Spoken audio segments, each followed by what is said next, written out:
no vamos a hacer programa hoy, Kevin. Que ha pasado el año, ¿no? Parece. Efectivamente, que llevábamos ya...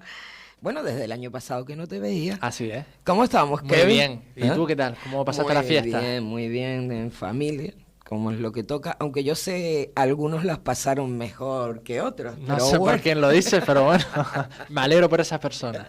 Hombre, nosotros también nos alegramos mucho por esas personas. Es más, yo no sé si deberíamos todos hacer lo mismo.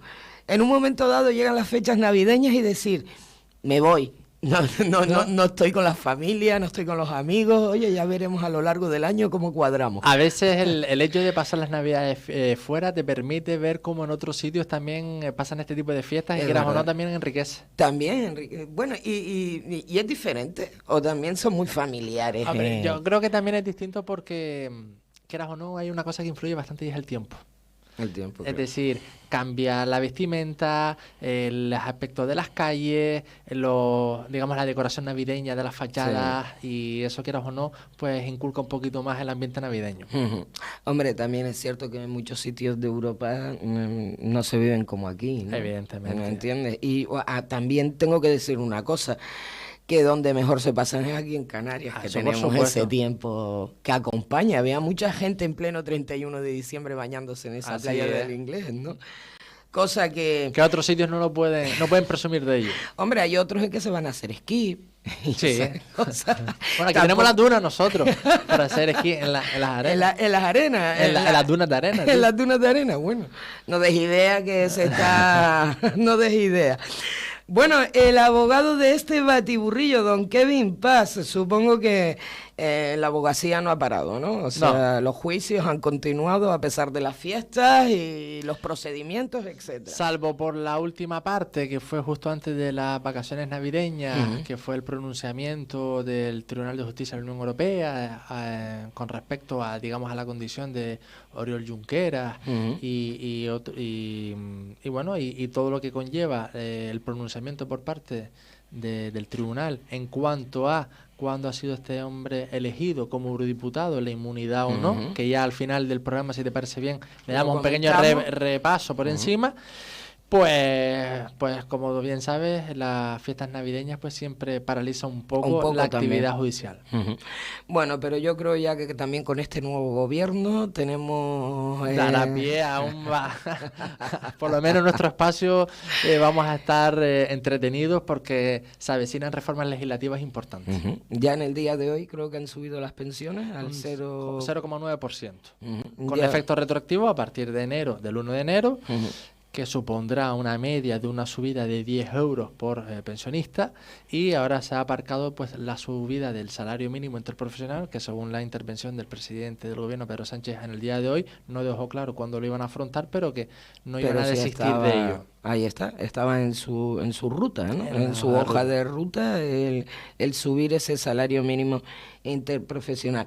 Bueno, cuando yo oía la noticia hoy precisamente de que se subían las pensiones ese 0,9%, digo, no será como aquella vez que la subieron 1 euro y mandaron cartas a todos los pensionistas que prácticamente salía más cara aquellas cartas que el euro que le subieron a esos pensionistas, ¿no? Sí. Yo creo que con el anuncio de hoy, yo creo que ya es suficiente. Sí, y después yo creo que también que, es decir, el mero hecho de que ya en la próxima mensualidad, pues ya te llega la pensión y tú ves que hay digamos, una diferenciación entre una mensualidad y otra, pues aparte de las propias noticias de los medios de comunicación, yo creo que uno ya se percata de que ha habido una subida y demás, ¿no? Cierto es que los actos informativos siempre se llevan a cabo y a veces es cierto lo que tú dices, ¿no? Ante una subida, pues podríamos decir tan ridícula como fue aquella ocasión, pues el gasto de comunicación era igual o superior que lo que conllevaba la propia subida. Ahí está. Bueno, don Kevin Paz, cuéntenos, ¿de qué nos va a hablar usted hoy? Pues hoy voy a hablar de dos cuestiones. Una de ellas es una práctica que se da con mucha habitualidad y que uno no sabe cómo afrontar una situación. Y después, por último, voy a nombrar una jurisprudencia del Tribunal Supremo con respecto a la violencia de género, que es reciente y es de un caso que proviene de la Audiencia Provincial de Las Palmas, concretamente de una persona de Fuerteventura, en la cual ha sido condenada por un delito de quebrantamiento de condena por la comunicación hacia su expareja a través de las llamadas perdidas. Mira que antes de marcharnos creo que estuvimos hablando de los delitos que se podían cometer a través del WhatsApp, que si, y esas insistencias, etc. Si una persona está un poco al tanto de la actualidad deportiva, verán como un entrenador de fútbol de la segunda división, del Málaga Club de Fútbol, ha sido despedido pues por la difusión de un vídeo suyo que contenía, digamos, un material pornográfico, y que ya hay una persona detenida por la difusión de ese vídeo. La difusión, lo que supone... No la recepción, sino la redifusión de la recepción de esas imágenes. Ahí está. Y bueno, que viene un poco a eso, ¿no? Esas llamadas también perdidas e insistentes pueden ser también... Claro, pero ojo, ya aquí el matiz, que ya después entraremos más en detalle, no es el hecho de llamarte, sino el de llamarte y colgarte. Dice, no hay una comunicación. Pues así entiende el Tribunal Supremo que se está cometiendo el delito del quebrantamiento de condena. Bueno, pero también esta persona ya tenía una condena. Sí, o sea, ya tenía una condena por otra cuestión. Por otra cuestión. Entonces, bueno, pues venga, desgránanos exactamente. Bien, el primer aspecto es que es el uso por turno de la vivienda común. Vale, y tú me dices, bueno, vamos a ver. ¿Qué tiene que ver? Pues el Tribunal Supremo fija como doctrina cuando hay problemas entre los comuneros sobre el disfrute de un inmueble, pues digamos que quiere regular el uso por turno de una vivienda común. Bien, voy a poner un ejemplo para que la gente, el oyente se ponga en situación. Es decir, una vivienda que pertenece a dos personas. ¿Vale? En este caso vamos a llamarlos Nicolás y don Víctor. Ellos son dueños al 50% de la casa. En cuanto a la mitad de la vivienda que pertenece en su momento a don Nicolás, ya fallecido, quedan como herederos sus tres hijos y cada uno de ellos tiene su porcentaje. En este caso un 16,67%, ¿vale? Casi un tercio de ese 50%. Y en cuanto a la otra mitad, la que corresponde a don Víctor, pues también ha fallecido. Y esa herencia sigue sin dividirse porque hay una comunidad de bienes entre los hijos del fallecido y su mujer. ¿Vale? Entonces, nos hacemos una idea. Dos partes, en una está repartida entre tres personas y la otra todavía no está repartida. Y está ahora mismo, en una comunidad de bienes, entre la viuda de ese propietario y los hijos. ¿Vale? En este caso, los copropietarios no se ponen de acuerdo en el uso y el disfrute de la vivienda, por lo que uno de ellos acude al juzgado solicitando el uso exclusivo y alternativo de esa vivienda en función de esa cuota de participación que tiene cada uno de ellos. Es decir, que cada comunero usa y disfrute la vivienda un porcentaje de días al año de manera exclusiva en atención a su derecho en esa vivienda. Otro ejemplo muy práctico, cuando están una casa terrera que tiene varios pisos. Esos varios pisos, pues en su momento lo utilizaba uno de los hijos, el otro piso lo utilizaba otro de las hijas y demás, ¿vale? Fallecen los dos, es decir, el matrimonio, y esa herencia todavía no se ha dividido. Y dice, bueno, y esta casa es de mis padres, pero realmente lo venía utilizando una de las personas. ¿Tengo yo derecho a utilizarla o no? ¿Tengo yo derecho a utilizar el resto de la casa? Es decir, lo que se pretende o lo que intentamos ahora explicar es la doctrina que ha adoptado el Tribunal Supremo para este tipo de situaciones. Vale, entonces hay que recordar unas cuestiones también, y es que la comunidad de bienes viene recogida en el Código Civil, que establece que cada partícipe podrá servirse de las cosas comunes siempre que disponga de ellas conforme a su destino y de manera que no perjudique el interés de la comunidad ni impide a esos otros copartícipes, en este caso a los otros copropietarios, utilizarlas según el derecho que tenga. Entonces, digamos que el Supremo tiene declarado que el uso de la cosa común por los comuneros, también conocido por los coherederos, debe ser solidario, siendo ilegítimo que uno de ellos use la cosa común en beneficio exclusivo, prohibiendo a los demás el uso y el disfrute de la misma. Vale. Ahora bien, si se planteasen problemas entre esas personas, entre los comuneros en el uso compartido de la cosa, se debe de atender a la cuota de participación que cada uno de ellos ostente en esa propiedad, en esa casa. Digamos que lo anterior es predicable cuando se trata de una vivienda que es indivisible, donde los distintos comuneros tienen problemas de convivencia y de uso solidario del inmueble. En estos casos, el uso por turno de esa vivienda es la solución más acorde al problema hasta tanto cualquiera de ellos proceda a la extinción del proindiviso mediante un procedimiento de división de la cosa común.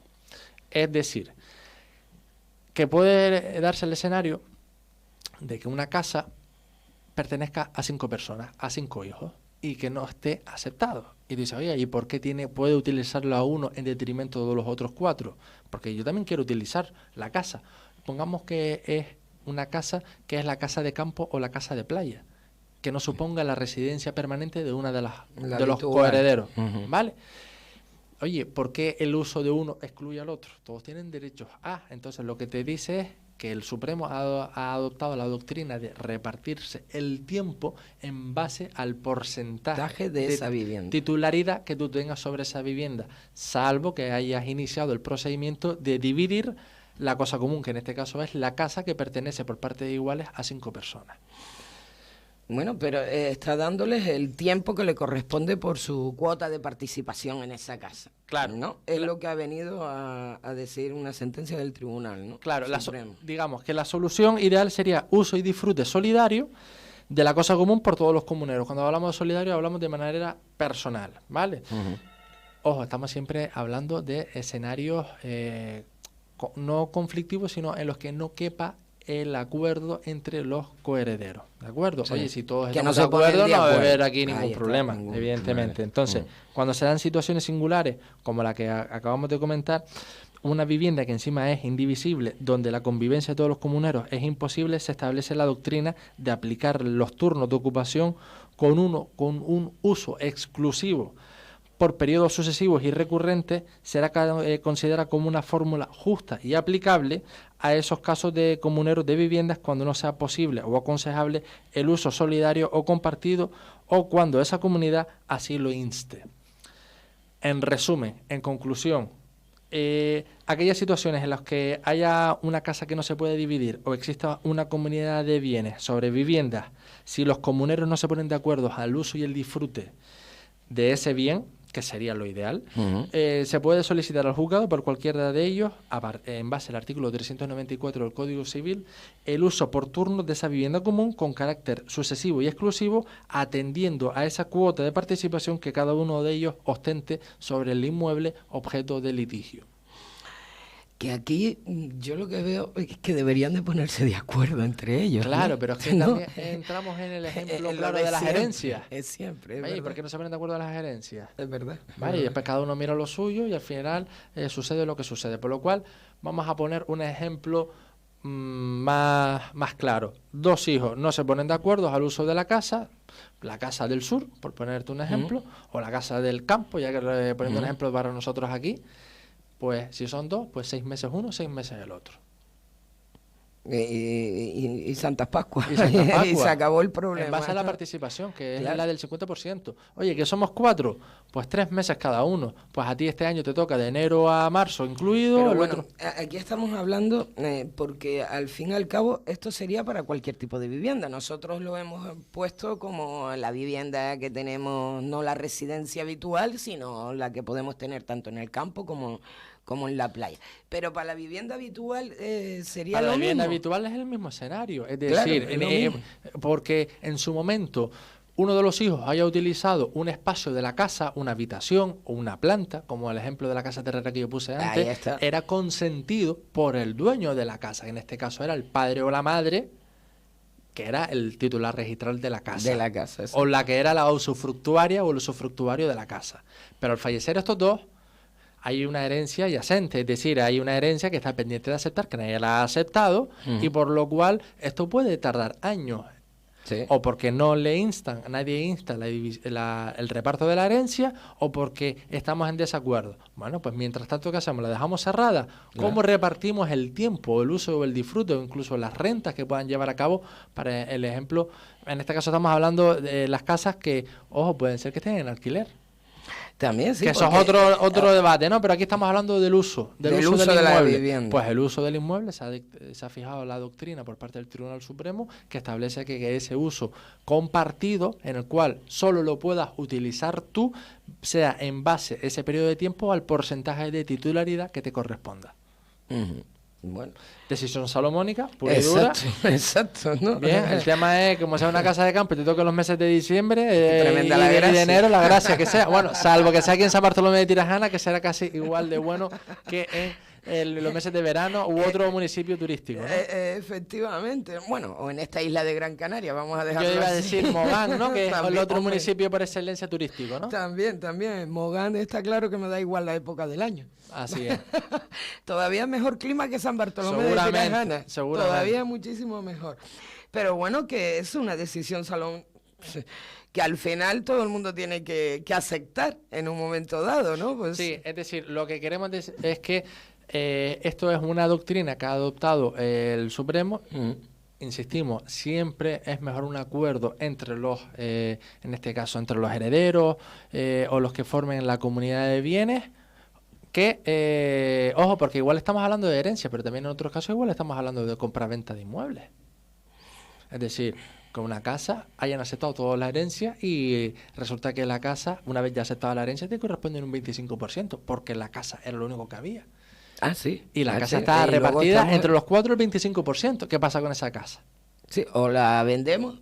O la vendemos y repartimos entre los 4, o alguno que la que se la quiera quedar. No, oiga, pues que sepa usted que el que tenga el 25% de la casa pues tiene derecho a pasar 3 meses del año en esa casa. Sí, porque ya el tema del reparto de las herencias, yo lo explicaste una vez, y si mal no recuerdo, si nos quedamos nosotros, si me quiero quedar yo con esa casa, tendría que comprarle mi parte, la parte a mis hermanos.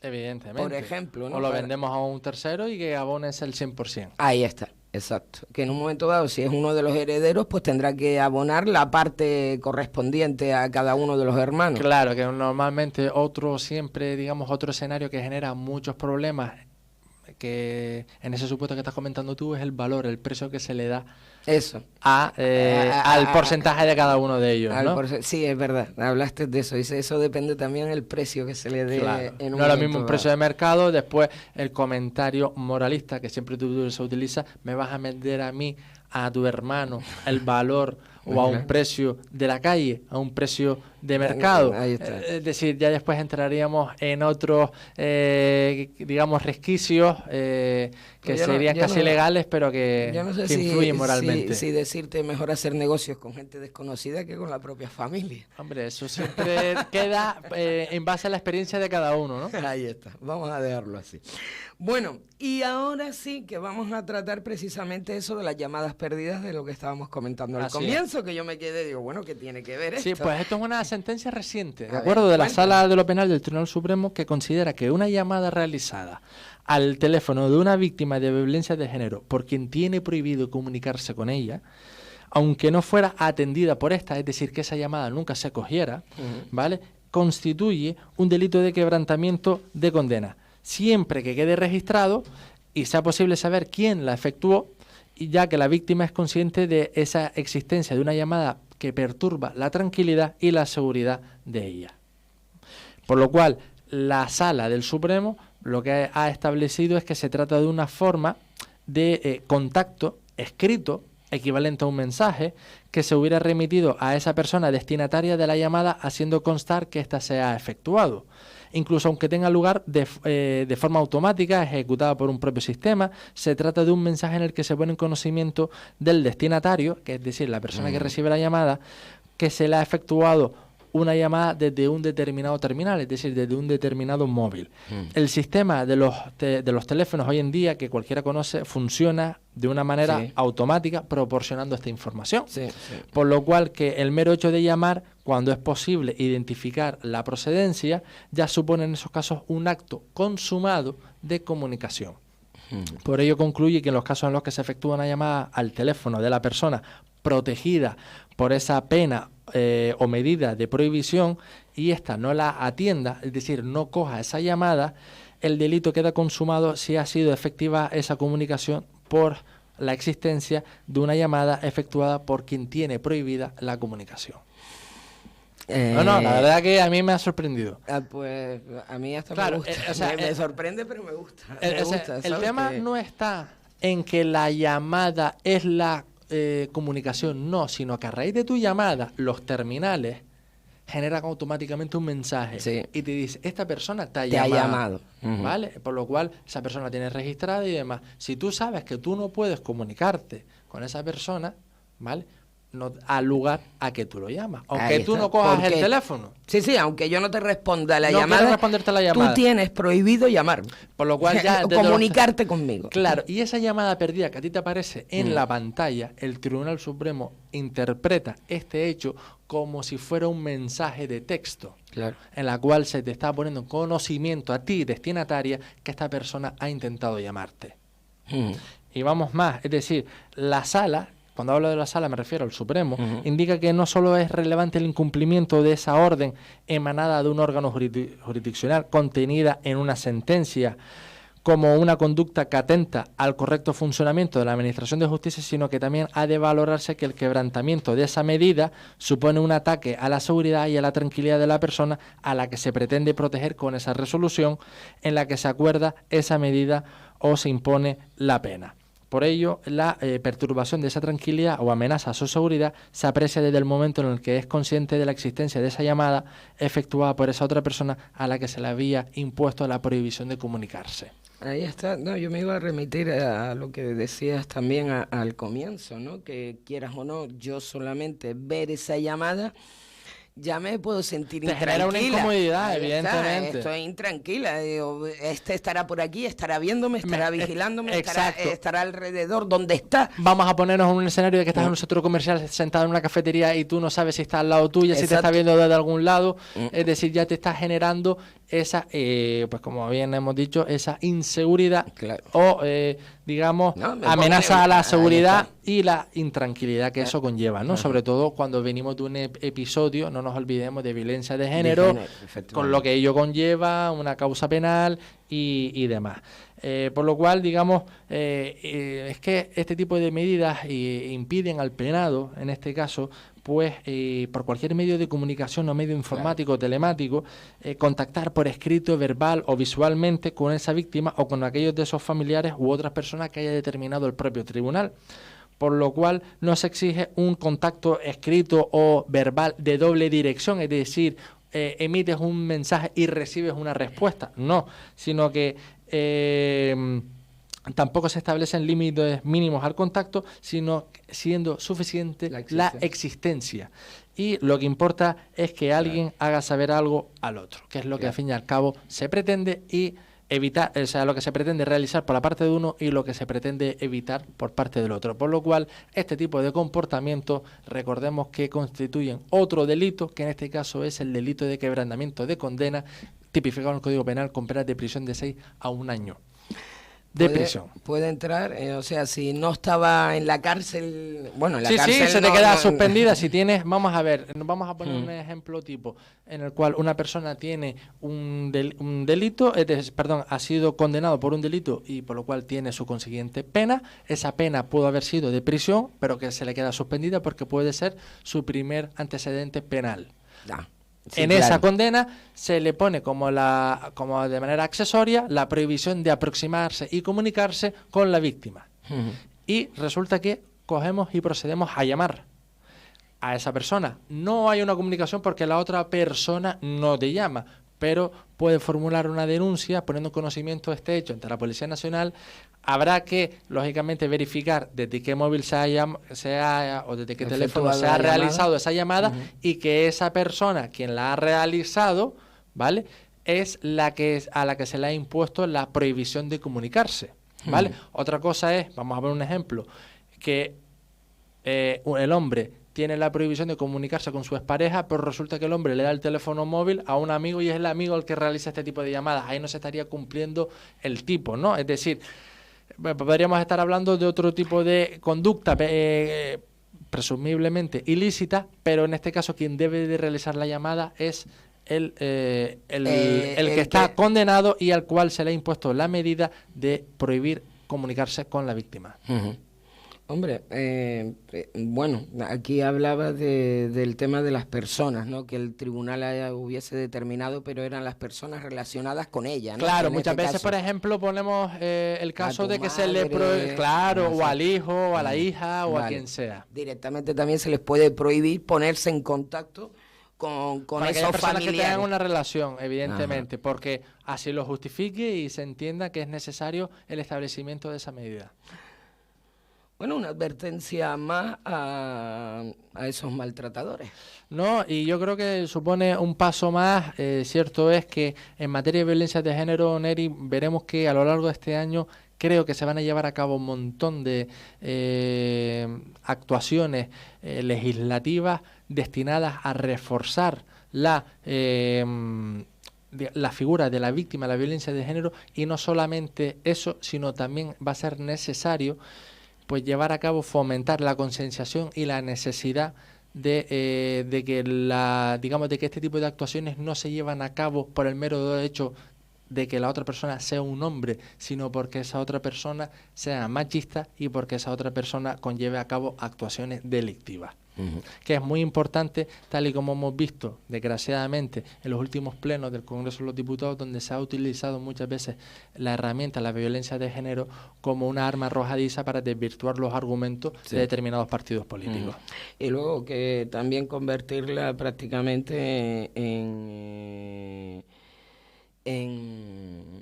en un tema partidista, ¿o no? Parece que la violencia de género no pertenece a ningún partido político. La violencia de género es algo que existe en nuestra sociedad y que hay que erradicarla, y tienen que ponerse absolutamente de acuerdo todos los políticos, o los 350 que tenemos en ese Congreso de los Diputados, pues para erradicarla y llevar a cabo acciones.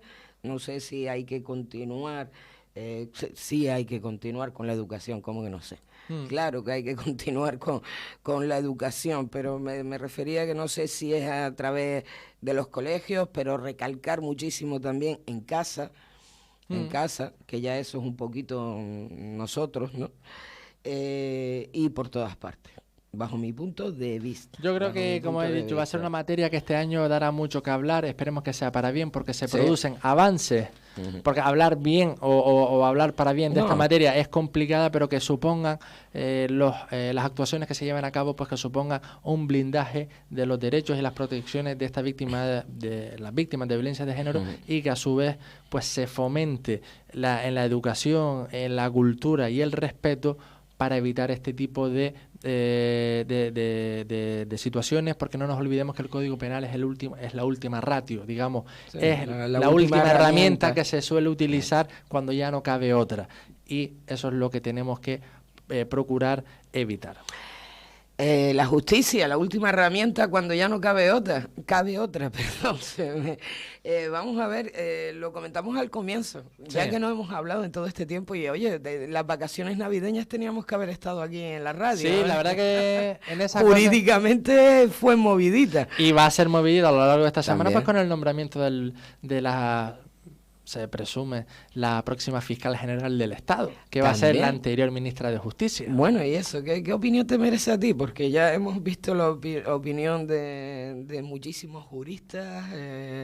Al final no creo que yo creo que no deja de ser política. Es decir, no nos olvidemos que el anterior fiscal general del Estado pues tenía un tinte más conservador que a lo mejor la que puede tener Dolores Delgado, por lo cual cierto es que al sector mayoritario en la carrera fiscal es conservadora, y no le hará gracia a lo mejor pues que ellos siempre... pero a ella se la ha estado atacando más, no precisamente por su carrera, que en eso no voy a entrar yo, aparte que por lo que he oído de todo el mundo, ha sido una fantástica su jurista, ¿no? Sí.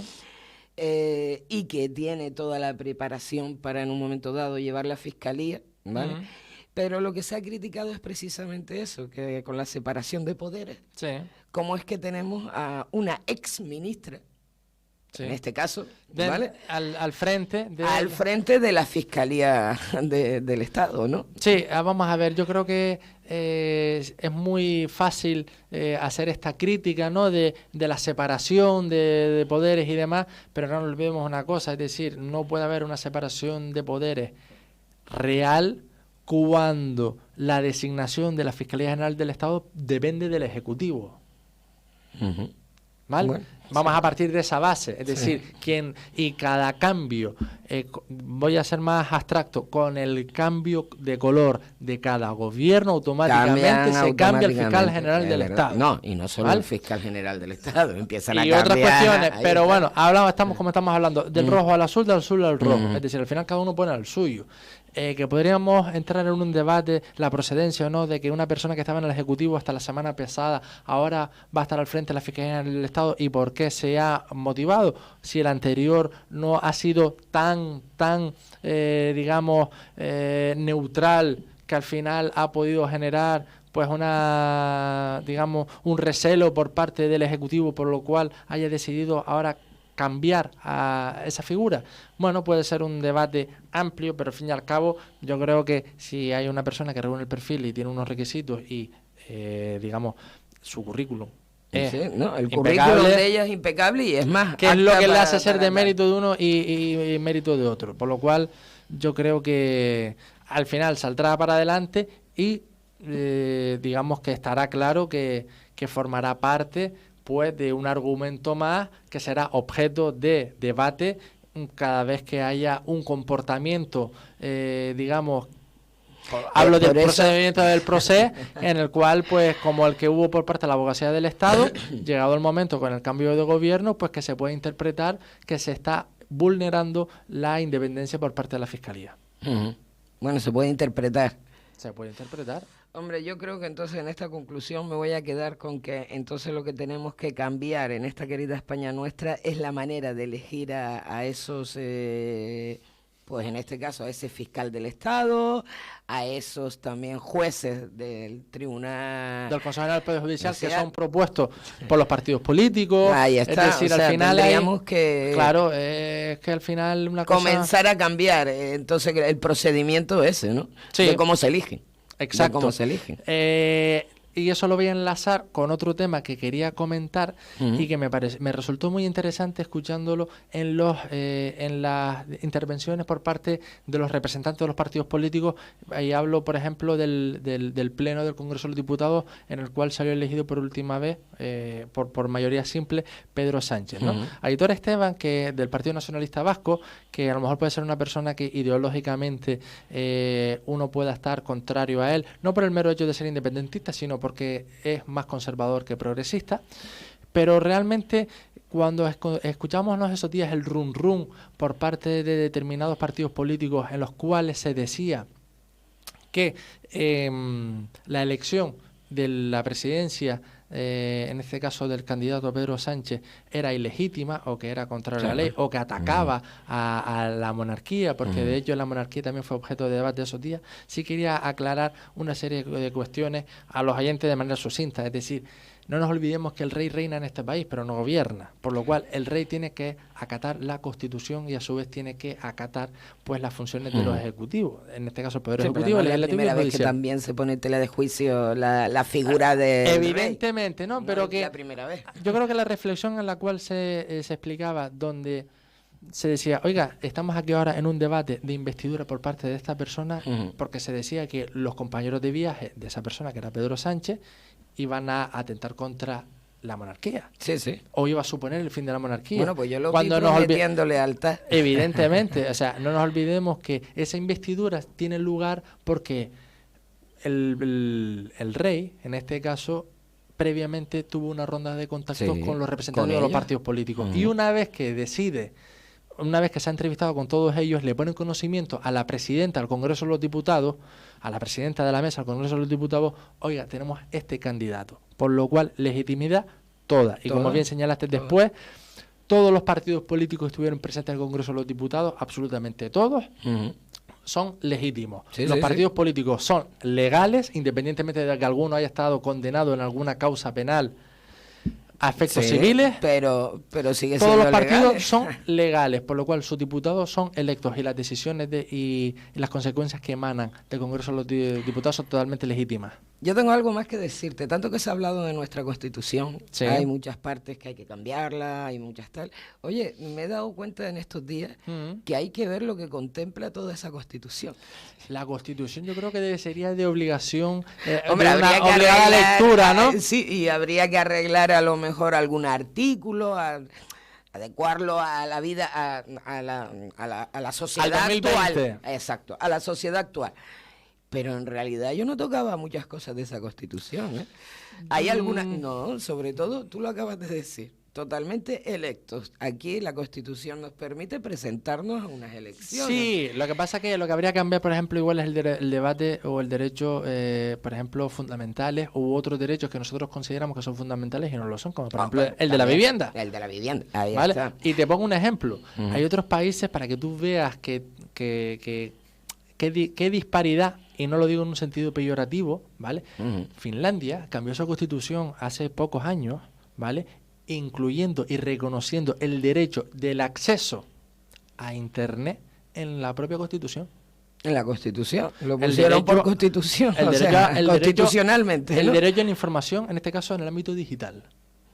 Bueno, Para que te hagas una idea, es decir, yo creo que a veces no nos tenemos que encerrar, es decir, no nos olvidemos del contexto en el que se elaboró esa Constitución en el año 78, Sí, bueno. de qué manera se hizo, de dónde venía España hacía 3 pero años antes. quiero decir que sí contempla muchas... que otra cosa es que luego se aplique. Cuidado. Sí. ¿Vale? O se lleve a la práctica, ¿no? Pero que sí contempla muchas situaciones en las que nos hemos encontrado ahora mismo en España y que muchos hablaban de que no, de que eso era mentira, ¿no? Sí. O sea, el otro día hablaba con alguien, voy a poner un ejemplo muy simple. La Constitución ahora mismo contempla que yo diga que soy republicana. Sí. Y de hecho me permite no solo decirlo, sino en un momento dado yo me puedo poner aquí en la emisora a hacer propaganda, oye, vamos a hacernos todos republicanos. Sí. ¿Entiendes? Eso no es un delito. Sí. Y mi Constitución me ampara. O sea, Sí. puedo hablarlo, lo puedo decir, me puedo poner a hacer propaganda y también me puedo poner a convencer a gente. Para que después me vengas con la ley y a meterme en la cárcel. Evidentemente. Lo que pasa que después, pero por ejemplo, después, por otro lado, uno se podría... está bien lo que tú dices de que con la Constitución a la mano te podrían parar a hablar de la libertad de expresión, ¿no? Libertad de expresión. Vale, pero métete con otras instituciones, métete con el Poder Judicial, que lo puedes hacer perfectamente, pero métete con la corona, a ver si no te cae un delito penal. No, acuérdate que también hubo una sentencia de aquí Europa, ¿eh? Qué Sí. maravillosa, qué divina ha sido Europa Sí. al final, como el que no quiere la cosa, ¿eh? No, te digo una cosa. al Aquí final- Europa, acuérdate que una sentencia de Europa, no sé si la hablamos contigo, sí, tú eres el abogado del batiburrillo, ¿no?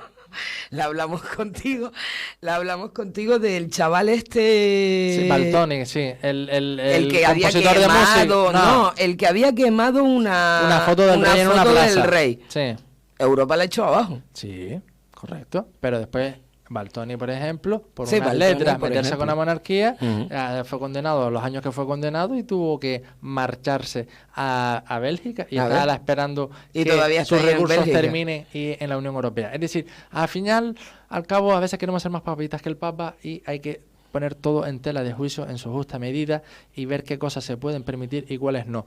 También creo que la Constitución tiene muchos derechos que se blindan, sí, pero también está hecho de una manera que va a ser muy complicado reformarla. Debería, y más ahora como está contemplado el arco parlamentario, que está compuesto por una diversidad de partidos políticos importantes, de los cuales hay 42 partidos políticos que pertenecen a partidos regionalistas, independentistas y nacionalistas, ¿vale? Con los cuales estás obligado y condenado a entenderte. Obligados y condenados a entenderte. No, Pero no en el sentido- no en el sentido quitaba esas peyorativo. dos palabras. Pero me Yo las refiero, quitaba. para- Lo que tenemos, esto es democracia y tenemos que hablar y es más, la política es precisamente eso. Eso es Diálogo. política.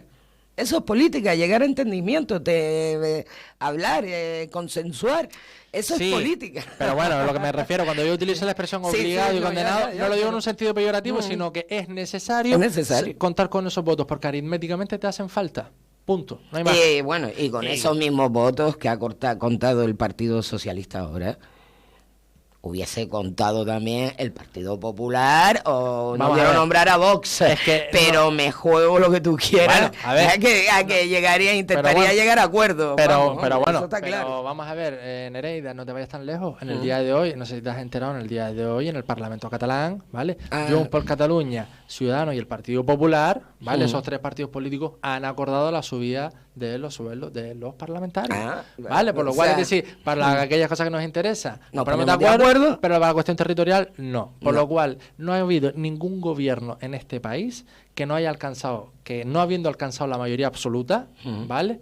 Siempre han dependido de los partidos catalanes para alcanzar la mayoría y conformar los gobiernos correspondientes. ¿Y los vascos? Siempre. De toda la vida. Pero eso lo hemos hablado nosotros aquí, y tú sabes que con Diego Gutiérrez, con el que más tengo yo ese tira y afloja, digámoslo así, y digo, bueno, pero Diego, tú mismo me lo estás hablando, ¿no? Desde la época de la transición.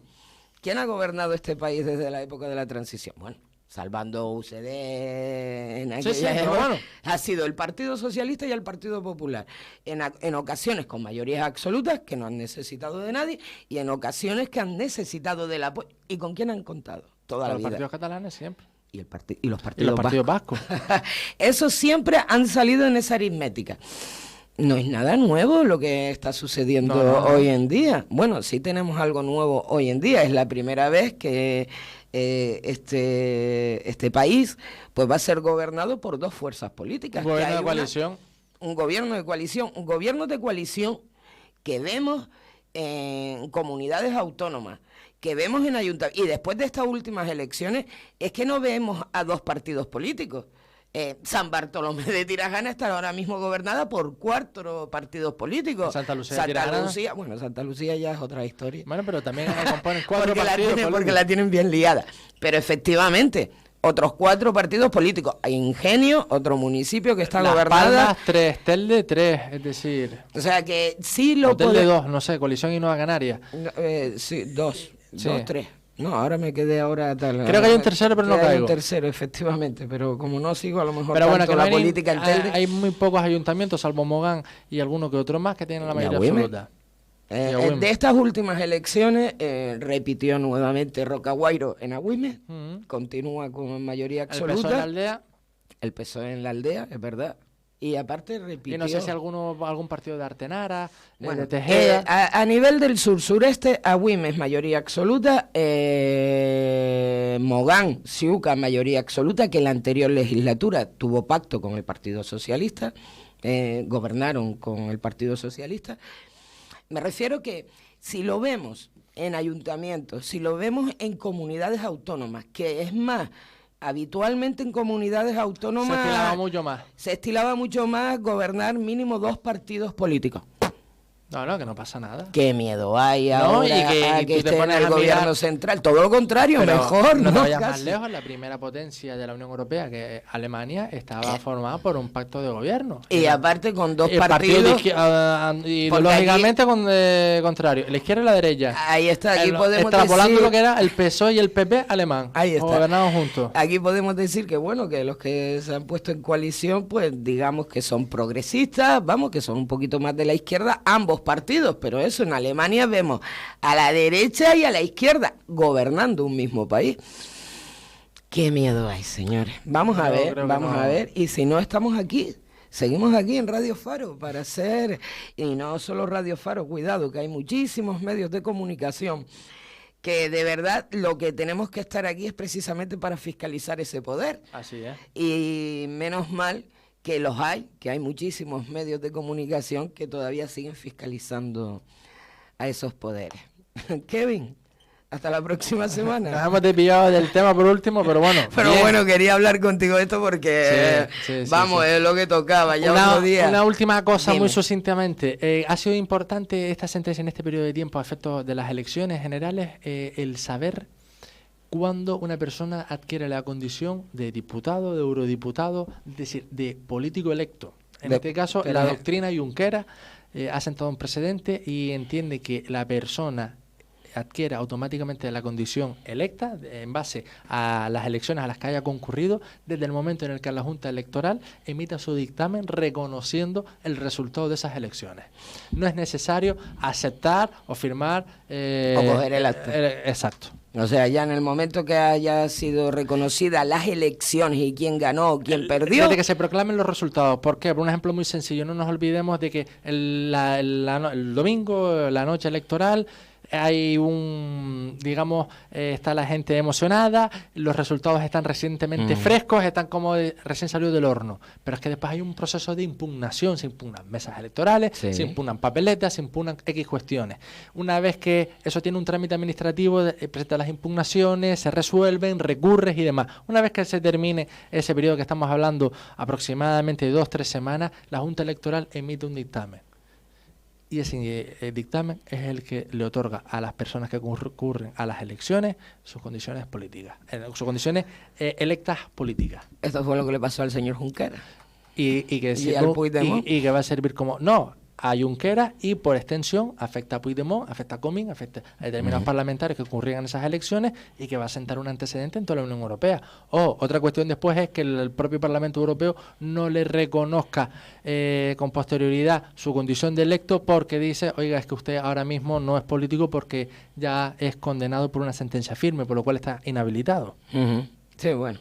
Sí, la sentencia es firme. Es firme. Pero es que la sentencia fue después de que fuera elegido. Claro, pero fíjate es que no tenía ni que haber sido juzgado. Sí, tenía que haber juzgado por la siguiente cuestión. A ver. Porque las sesiones de las vistas orales terminaron un día antes a la emisión de ese dictamen. Por lo cual, cuando se celebró el juicio desde el principio hasta el final, esa persona todavía no era político. En este caso, no era europarlamentario. El día 13 de junio es cuando se emite las vistas orales, terminaron el 12 de junio, el día 13 de junio fue cuando se emitió el dictamen por la Junta Electoral Central. Hasta ahí, hasta el momento de dictamen de la sentencia, cierto es que podríamos entender o interpretar que esa persona era parlamentaria y podría gozar de inmunidad. Lo que te viene a decir el Parlamento de la Unión Europea a posteriori es decir, ahora ya no hay nada que hablar porque tú tienes una sentencia, estás inhabilitado, por lo cual dejas de ostentar la condición de europarlamentario. Ojo, ese dictamen también entiendo yo que será objeto de recurso y ya veremos lo que resuelve los tribunales de justicia sobre ese pronunciamiento, es decir, al final el Poder Judicial se va a pronunciar sobre el Poder Legislativo. Esto en clave europea. Y todo queda, bueno, en clave europea. Exacto. Porque si queda en clave española, en el ámbito nacional. Exacto, si queda en clave española, queda en familia. Eso es una opinión mía. Así es. Kevin Paz. Bueno, lo dicho, hasta la próxima semana. Muchas gracias a todos y a todas. Ahí está, que seguro que tendrás muchas cosas seguro más que que contarnos. Sí. Cualquier problema legal, pues ya lo saben. Kevin Paz, abogado. Escuchen su cuña ahora.